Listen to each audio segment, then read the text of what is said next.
ओम शांति। आज 11 नवंबर 2023 के साकार महावाक्य। बाप दादा मधुबन। मीठे बाबा बोले, मीठे बच्चे, जितना तुम बाप को याद करेंगे उतना तुम्हारी बुद्धि का ताला खुलेगा। जिन्हें घड़े घड़े बाप की याद भूल जाती है, वह है अनलक्की बच्चे। आज का प्रश्न है, खाता जमा करने का आधार क्या है? सबसे बड़ी कमाई किसमें है?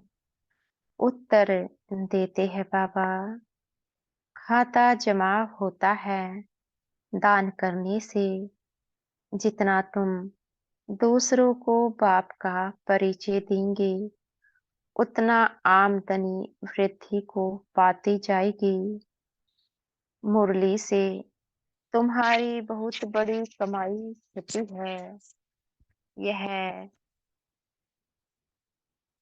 मुरली सांवरे से गोरा बनाने वाली है। मुरली में ही खुदाई जादू है। मुरली से ही तुम माला माल बनते हो। आज का गीत है, हमें उन राहों पर चलना है। ओम शांति। रूहानी बाप समझा रहे हैं बच्चों को कि बच्चे गिरना और संभलना है। घड़ी घड़ी बाप को भूलते हो अर्थात गिरते हो। याद करते हो तो संभलते हो। माया बाप की याद भुलवा देती है, क्योंकि नई बात है ना। ऐसे तो कोई बाप को कभी भूलते नहीं। स्त्री कभी अपने पति को भूलती नहीं। सगाई हुई और बुद्धि योग लटका।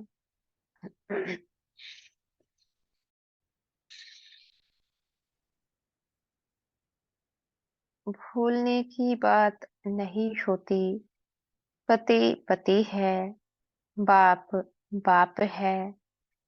अब यह तो है निराकार बाप, जिसको साजन भी कहते हैं। सजनी कहा जाता है भक्तों को। इस समय सब है भक्ति। भगवान एक है। भक्तों को सजनिया, भगवान को साजन या भक्तों को बालक, भगवान को बाप कहा जाता है। अब पतियों का पति व पिताओं का पिता वह एक है। हर एक आत्मा का बाप परमात्मा तो वही। वह लौकिक बाप हर एक का अलग अलग है। यह पारलौकिक परम पिता सभी आत्माओं का बाप एक ही गॉड फादर है। उनका नाम है शिव बाबा। सिर्फ गॉड फादर माउंट आबू लिखने से बताओ, चिट्ठी पहुंचेगी। नाम तो लिखना पड़े ना। यह तो बेहद का बाप है। उनका नाम है शिव। शिव काशी कहते हैं ना, वहाँ शिव का मंदिर है। जरूर वहां भी गए होंगे। बाबा कहते दिखाते हैं ना, राम यहाँ गया वहां गया, गांधी यहाँ गया, तो बरोबर शिव बाबा का भी चित्र है। परंतु वह तो है निराकार। उनको फादर कहा जाता है और किसको सबका फादर कह नहीं सकते। ब्रह्मा, विष्णु, शंकर का भी वह फादर है। उनका नाम है शिव। काशी में भी मंदिर है। उज्जैन में भी शिव का मंदिर है। इतने मंदिर क्यों बने हैं कोई भी नहीं जानते। जैसे लक्ष्मी नारायण की पूजा करते हैं, कहते हैं यह स्वर्ग के मालिक थे, परंतु स्वर्ग कब था, यह मालिक कैसे बनी, यह कोई नहीं जानते। पुजारी जिसकी पूजा करे उनके ही ऑक्यूपेशन को ना जाने तो इसको अंधश्रद्धा कहा जाएगा ना। यहाँ भी बाबा कहते हैं, परंतु पूरा परिचय नहीं है। माता पिता को जानते नहीं। लक्ष्मी नारायण के पुजारी पूजा करते हैं। शिव के मंदिर में जाकर महिमा करते हैं, गाते हैं। तुम माता पिता, हम बालक तेरे, परंतु वह कैसे माता पिता है, कब बने थे, कुछ भी नहीं जानते। बाबा कहते भारतवासी ही बिल्कुल नहीं जानते। क्रिश्चियन, बौद्ध आदि अपने क्राइस्ट को, बुद्ध को याद करते हैं। झट उनकी बायोग्राफी को बताएंगे। क्राइस्ट फलाने समय पर क्रिश्चियन धर्म की स्थापना करने आया था। भारतवासी किसको भी पूजते हैं, उनको पता नहीं है कि यह कौन है। ना शिव को, ना ब्रह्मा विष्णु शंकर को, ना जगत अम्बा जगत पिता को, ना लक्ष्मी नारायण को जानते। सिर्फ पूजा करते रहते हैं। उन्हों की बायोग्राफी क्या है कुछ भी नहीं जानते। बाप आत्माओं को बैठ समझाते हैं, तुम जब स्वर्ग में थे तो तुम्हारी आत्मा और शरीर दोनों पवित्र थे। तुम राज्य करते थे। तुम जानते हो बरोबर हम राज्य करते थे। हमने पुनर्जन्म लिए। 84 जन्म भोगते भोगते बादशाही गवा दी। गोरे से काले बन गए हैं। सुंदर थे, अब श्याम बन गए हैं। आजकल नारायण को भी सांवरा दिखाते हैं तो सिद्ध होता है। वही श्री कृष्ण श्री नारायण था, परंतु इन बातों को बिल्कुल समझते नहीं। बाबा कहते यादव है मूसल इन्वेंट करने वाले, और कौरव पांडव भाई भाई थे। वह आसुरी भाई और यह दैवी भाई थे। यह भी आसुरी थे। इन्हों को बाप ने ऊंच बनाकर दैवी भाई बनाया है। दोनों भाइयों का क्या हुआ, बरोबर पांडवों की जीत हुई। कौरव विनाश से हो गए। यहाँ बैठे हुए भी फल मम्मा बाबा कहते हैं, परंतु जानते नहीं हैं। बाप की श्रीमत पर नहीं चलते हैं। जानते नहीं है कि बाबा हमको राजयोग सिखला रहे हैं। निश्चय नहीं रहता। देह अभिमानी होने कारण देह के मित्र संबंधियों आदि को याद करते हैं। यहाँ तो देही बाप को याद करना है।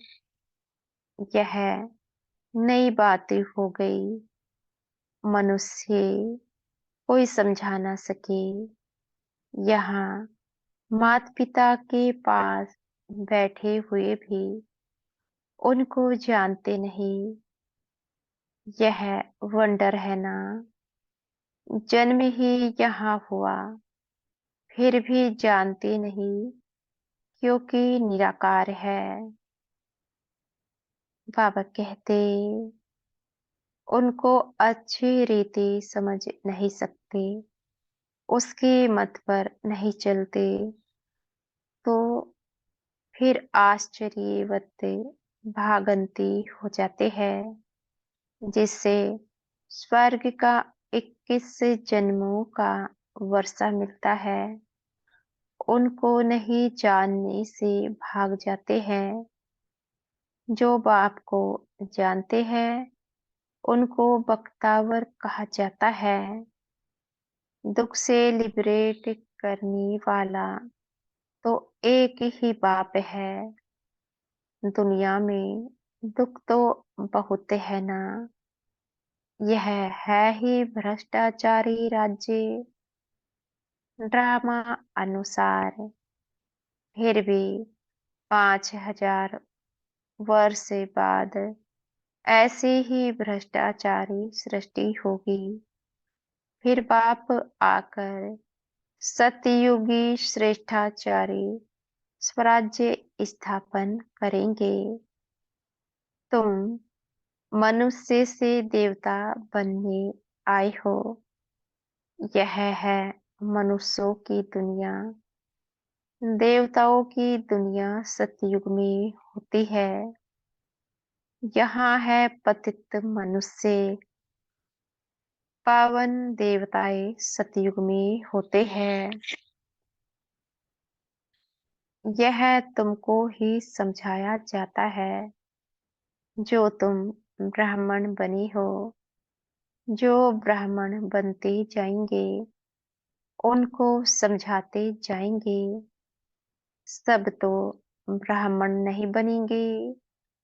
जो ब्राह्मण बनते हैं, वही फिर देवता बनेंगे। ब्राह्मण ना बना तो देवता बन ना सके। बाबा मम्मा कहा तो ब्राह्मण कुल में आया। फिर है सारा पढ़ाई के पुरुषार्थ पर मदार।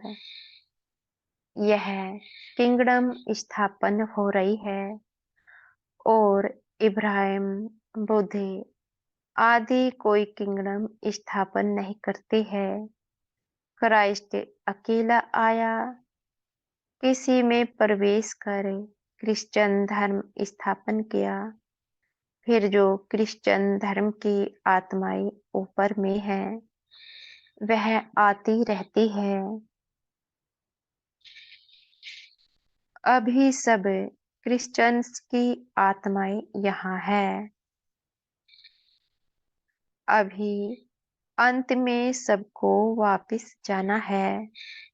बाप सभी का गाइड बन सबको दुख से लिबरेट करते हैं। बाप ही है सारी ह्यूमैनिटी का लिबरेटर और गाइड। सब आत्माओं को वापस ले जाएंगे। आत्मा पतित होने कारण वापस जा नहीं सकती है। निराकारी दुनिया तो पावन है ना। अभी यह साकारी सृष्टि पतित है।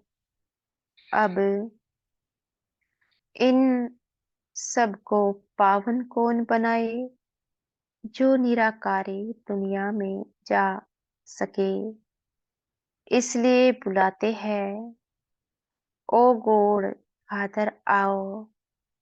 गॉड फादर आकर बतलाते हैं कि मैं एक ही बार आता हूँ, जब सारी दुनिया भ्रष्टाचारी बन जाती है।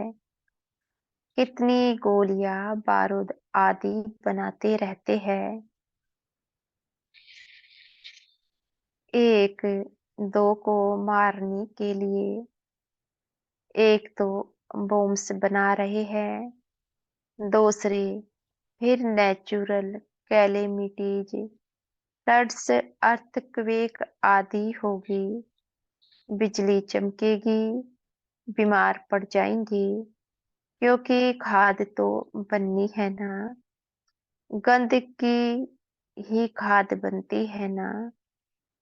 तो इस सारी सृष्टि को खाद चाहिए, जो फिर फर्स्ट क्लास उत्पत्ति हो।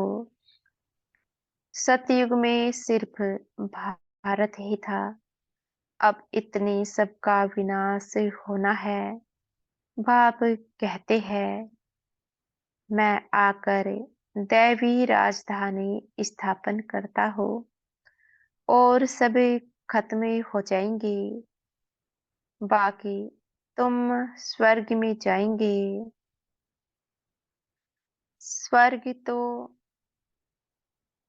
स्वर्ग को तो सभी याद करते हैं ना, परंतु स्वर्ग कहाँ किसको कहा जाता, यह कोई को पता नहीं।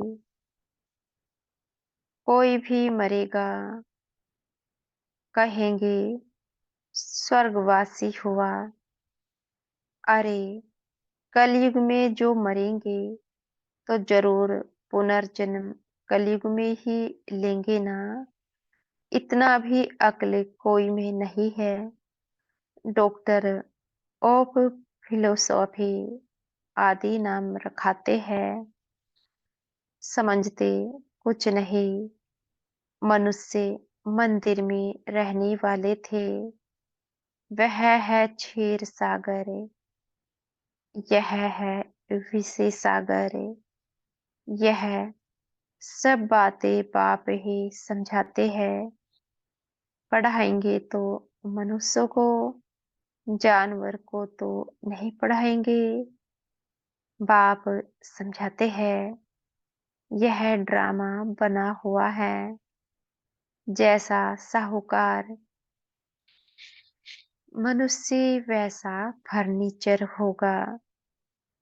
गरीब के पास कर ठोबर होगा, साहूकार के पास तो इतने वैभव होंगे।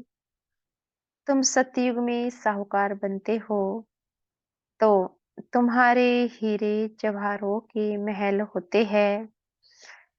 वहां पर कोई गंदगी आदि नहीं होती, बांस नहीं होती। यहाँ तो बांस होती है, इसलिए अगरबत्ती आदि जगाई जाती है। वहां तो फूलों आदि में नेचुरल खुशबू रहती है। अगरबत्ती जलाने की दरकार नहीं पड़ती, उनको हेवन कहा जाता है। बाप हेवन का मालिक बनाने के लिए पढ़ाते हैं। देखो कैसी साधारण है, ऐसी बाप को याद करना भी भूल जाते हैं।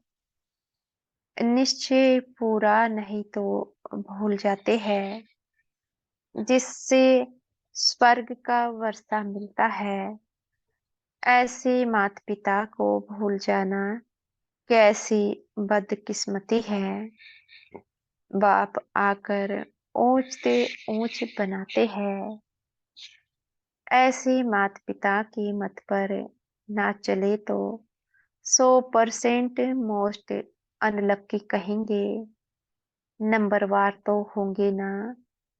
कहाँ पढ़ाई से विश्व का मालिक बनना, कहाँ नौकर चाकर बनना। तुम समझ सकते हो हम कहाँ तक पढ़ते हैं।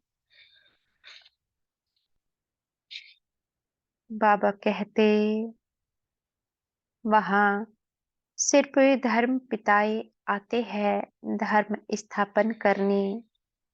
यहाँ माता पिता है, क्योंकि प्रवृत्ति मार्ग है ना, पवित्र प्रवृत्ति मार्ग था, अभी है अपवित्र प्रवृत्ति मार्ग। लक्ष्मी नारायण पवित्र थे, तो उन्हों की संतान भी पवित्र थी। तुम जानते हो हम क्या बनेंगे। माता पिता कितना ऊंच बनाते हैं, तो फॉलो करना चाहिए ना। भारत को ही मदर फादर कंट्री कहा जाता है। सतयुग में सब पवित्र थे, यहाँ पतित है। कितना अच्छी रीति समझाया जाता है, परंतु बाप को याद नहीं करते तो बुद्धि का ताला बंद हो जाता है। सुनते सुनते पढ़ाई छोड़ देते हैं तो ताला एकदम बंद हो जाता है। स्कूल में भी नंबर वार है, पत्थर बुद्धि और पारस बुद्धि कहा जाता है। पत्थर बुद्धि कुछ भी समझते नहीं, सारे दिन में 5 मिनट भी बाप को याद नहीं करते।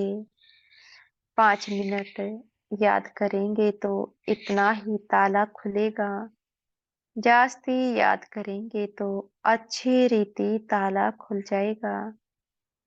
सारा मदार याद पर है। कोई कोई बच्चे बाबा को पत्र लिखते हैं, प्रिय बाबा व प्रिय दादा। अब सिर्फ प्रिय दादा पोस्ट में चिट्ठी डालो तो मिलेगी, नाम तो चाहिए ना। दादा दादिया तो दुनिया में बहुत है।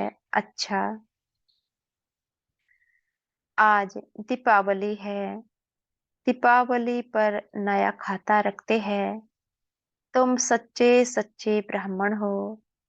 वह ब्राह्मण लोग व्यापारियों से नया खाता रखाते हैं। तुमको भी अपना नया खाता रखना है, परंतु यह है नई दुनिया के लिए। भक्ति मार्ग का खाता है बेहद घंटे का। तुम बेहद का वर्षा पाते हो, बेहद की सुख शांति पाते हो।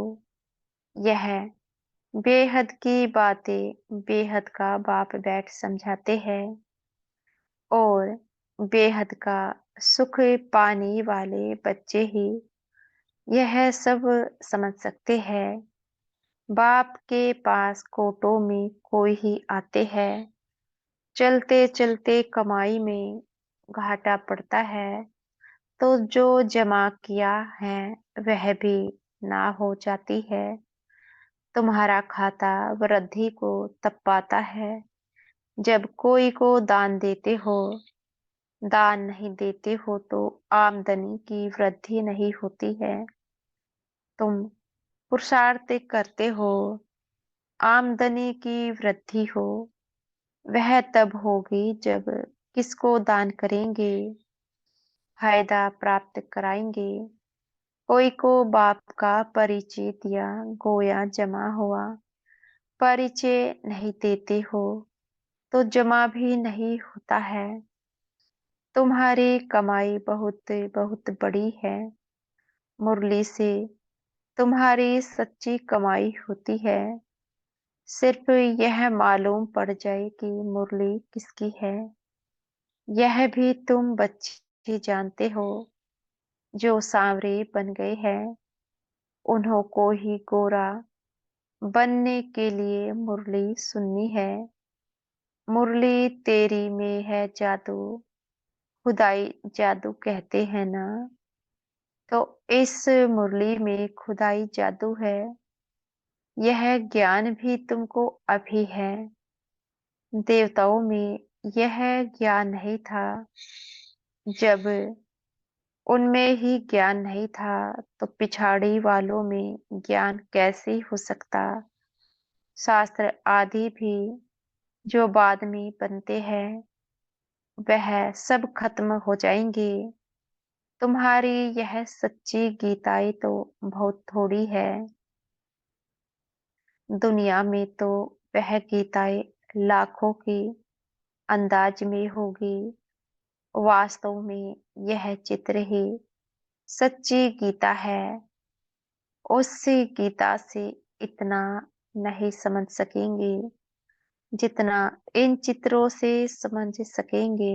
अच्छा, मीठे मीठे सिखिलधे बच्चों प्रति माता पिता बाप दादा का याद प्यार और गुड मॉर्निंग। रूहानी बाप की रूहानी बच्चों को नमस्ते। हम बच्चों की भी मीठे प्यारे बाप दादा को याद प्यार, गुड मॉर्निंग और नमस्ते। धारणा के लिए मुख्य सार पहला है, अच्छी रीति पढ़ाई पढ़कर स्वयं को बख्तावर अर्थात तकदीरवान बनाना है। देवता बनने के लिए पक्का ब्राह्मण बनना है। दूसरा है, देही बाप को याद करने के लिए देही अभिमानी बनना है। देह को भी भूलने का अभ्यास करना है। आज का वरदान है, हमारे सतगुरु जी हमें आज का वरदान दे रहे हैं। सदा अपने को सारथी और साक्षी समझे, देह भान से न्यारे रहने वाले योग युक्त भव। सदा अपने को सारथी और साक्षी समझे, देह भान से न्यारे रहने वाले योग युक्त भव।